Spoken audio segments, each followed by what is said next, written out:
Hey everyone, welcome to another episode of the Fantasy Football Fallout. This is where I watch every game every week, trying to read between the stat lines to find you fantasy football wisdom that nobody else has. I also run my own analytics. They are up and running. They are doing quite well. We had some hits in this week, very few misses. So let's get going with this Baltimore versus Pittsburgh game right now. Okay, let me start with Baltimore. Nice game. Nice game for Baltimore. I didn't really know, I guess. I shouldn't say I didn't know what to expect, but when you have a Ravens versus Steelers matchup, especially one where the road team is favored, you just never know. I mean, you could get a 6-3 game, you could get a 23-20 game, you could get what we had, basically what we had. You could even get like a 40-38 type game. It's just anything goes, but I know it's going to be close. I did take the Ravens in this game thinking that they would cover. I thought maybe they should cover, but you look at Lamar Jackson's numbers. Let me just start here. 19-28, 161 yards, 1 touchdown, 3 interceptions. That's the cover right there. Baltimore had some opportunities to put some more points up. They didn't get it done. Credit Pittsburgh, by the way, in their ball hawking defense. This is a trend for Pittsburgh. They're taking the ball away a lot. If you're in fantasy football, obviously you would be. Otherwise, why would you watch this video? The Steelers defense, they're probably already snapped up in your league, but they turn the ball over quite a bit. Okay, you play games that against teams like Cleveland, where Baker Mayfield is going to be putting the ball up a lot. They're going to be playing games against like Cincinnati, which we saw last week. Pittsburgh was dominant in that game. Pick that Steelers defense up if they are free in your league. Let me talk about the running game. So Lamar Jackson had a tough day passing the ball, as I mentioned. He also had 14 carries, 70 yards. So at least he made some stuff up on the ground. Ingram only had 44 yards on 19 carries. Did add a touchdown. I believe I got that right in my touchdown predictions in the analytics. But let me be honest with you. I thought Ingram would have a better running game. I didn't think he was going to go off. I didn't think he was going to go for like $150 and 2 touchdowns or anything. But I thought he would add maybe 80 to 100 yards and a touchdown. That 44, again, credit Pittsburgh. They're really trying to limit that run. And as a team, including Lamar Jackson's nice 5.0 yards per carry average, total of 3.5 yards per carry. So 40 rushes for Baltimore, again, including those scrambles and those designed runs for Baltimore, 138 yards and that 1 touchdown. In the receiving game, what happens? I thought Andrews, if he played, he would have a nice game. I thought he would get in the end zone. I did predict that, and he did not. So he had, he drew the most targets, which I expected. 5 receptions, 45 yards, no touchdowns. Again, I thought he was going to get in the end zone. The one I did hit, though, I thought Marquise Brown would get back in the end zone.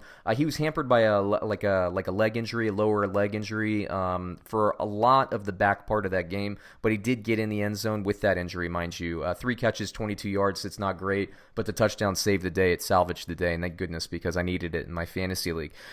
Hayden Hurst, I knew that Mark Andrews was banged up, so I thought Hayden Hurst might have a better game, and there you go, 4 targets and 32 yards. But even if Andrews wasn't banged up, Hurst, it tends to be involved in this offense anyway. There you go. Let's move it on to Pittsburgh.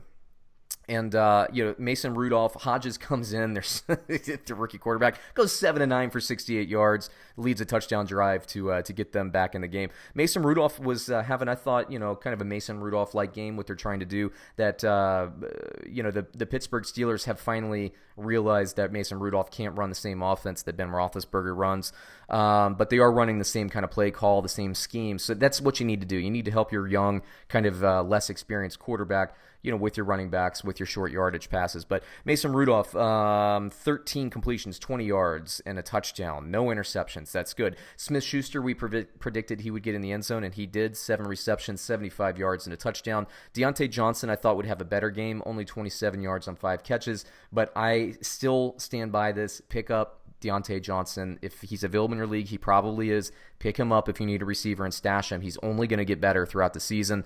Washington added 3 catches and 52 yards. I'm a little bit more down on him. It's not that I'm down on him. I just think Diontae Johnson has the higher ceiling of those receivers. And the tight ends, you got Vance McDonald only adding 3 catches and 34 yards. You have Vannett not getting a catch, a single target. So I still want to see more involvement from those tight ends. But hey, Pittsburgh was in this game. It was a tough game. Now on the running side, James Conner, 55 yards on 14 attempts. Baltimore bottled him up in 2 games last season. He got into the end zone this game, 3.9 yards per carry. I actually think that's pretty decent. But they didn't really run. Jaylen Samuels only had 3 more carries, 2 yards rushing. Not great, nothing to write home about. And I'm looking at the passing stats now, and yeah, not a lot in there. Jaylen Samuels, 4 targets and 3 receptions. So not a lot there. I still think Pittsburgh, if they want to win games, and maybe they don't, having Roethlisberger coming back with that team talented with a really good draft pick. Hey, Pittsburgh fans, I know it's a bummer, but there are worse things. Remember,